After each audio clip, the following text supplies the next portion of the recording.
প্রিয় দর্শক, আশা করি সবাই ভালো আছেন। মধ্যপ্রাচ্যের উত্তপ্ত যুদ্ধক্ষেত্রে এবার নতুন যুক্ত হলো এক চমকপ্রদ ভয়ঙ্কর অধ্যায়। ইসরায়েলের বিরুদ্ধে সরাসরি সামরিক শক্তি প্রয়োগ করে ইতিহাস গড়ল ইরান। গত রাতের এক বিস্ফোরক ঘোষণায় দাবি করা হচ্ছে ইরানের অত্যাধুনিক প্রতিরক্ষা ব্যবস্থা ইসরায়েলের 3টি অত্যাধুনিক যুদ্ধবিমান ভূপাতিত করেছে।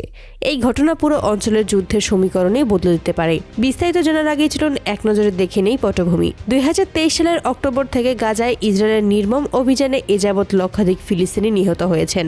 যুক্তরাষ্ট্রের পূর্ণ সমর্থন পুষ্ট এই যুদ্ধে আন্তর্জাতিক আইন লঙ্ঘনের অসংখ্য অভিযোগ উঠেছে। হাসপাতাল, ত্রাণবাহী গাড়ি, শরণার্থী শিবির পর্যন্ত রক্ষা পায়নি। কেউ নিষ্ক্রিয়তার বিরুদ্ধে মুসলিম বিশ্বের প্রতিবাদ সত্ত্বেও কেউ সরাসরি সামরিক হস্তক্ষেপে করেনি। কিন্তু ইরান সবসময় ফিলিস্তিনপন্থী গোষ্ঠীগুলোকে সমর্থন দিয়ে এসেছে এবং এখনও মনে হচ্ছে তারা সরাসরি ময়দানে নেমে পড়েছে।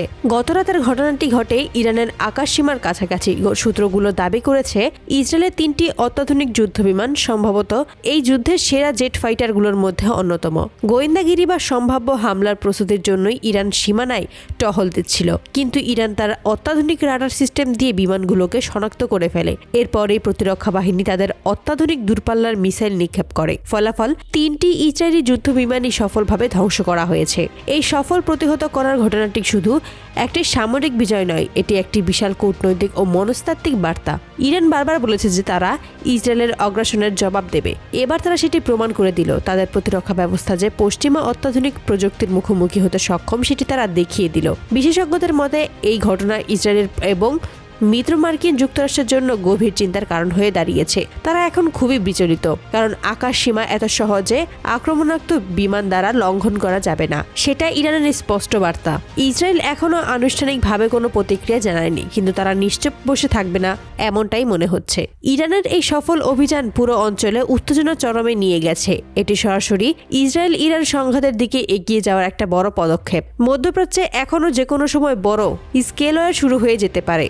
আন্তর্জাতিক সম্প্রদায় এই সংকট নিরসনে কি ভূমিকা পালন করে সেটাই এখন দেখার বিষয়।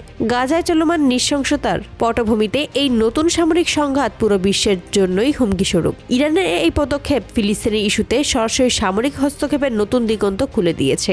এখন কে কি পাল্টা পদক্ষেপ নেয় সেদিকেই তাকিয়ে আছে গোটা বিশ্ব। এই নিউজটি সম্পর্কে আপনার মতামত কমেন্টে জানান। আর এইরকম আপডেট পেতে চ্যানেলটি সাবস্ক্রাইব করতে ভুলবেন না। পাশে থাকার জন্য অসংখ্য ধন্যবাদ।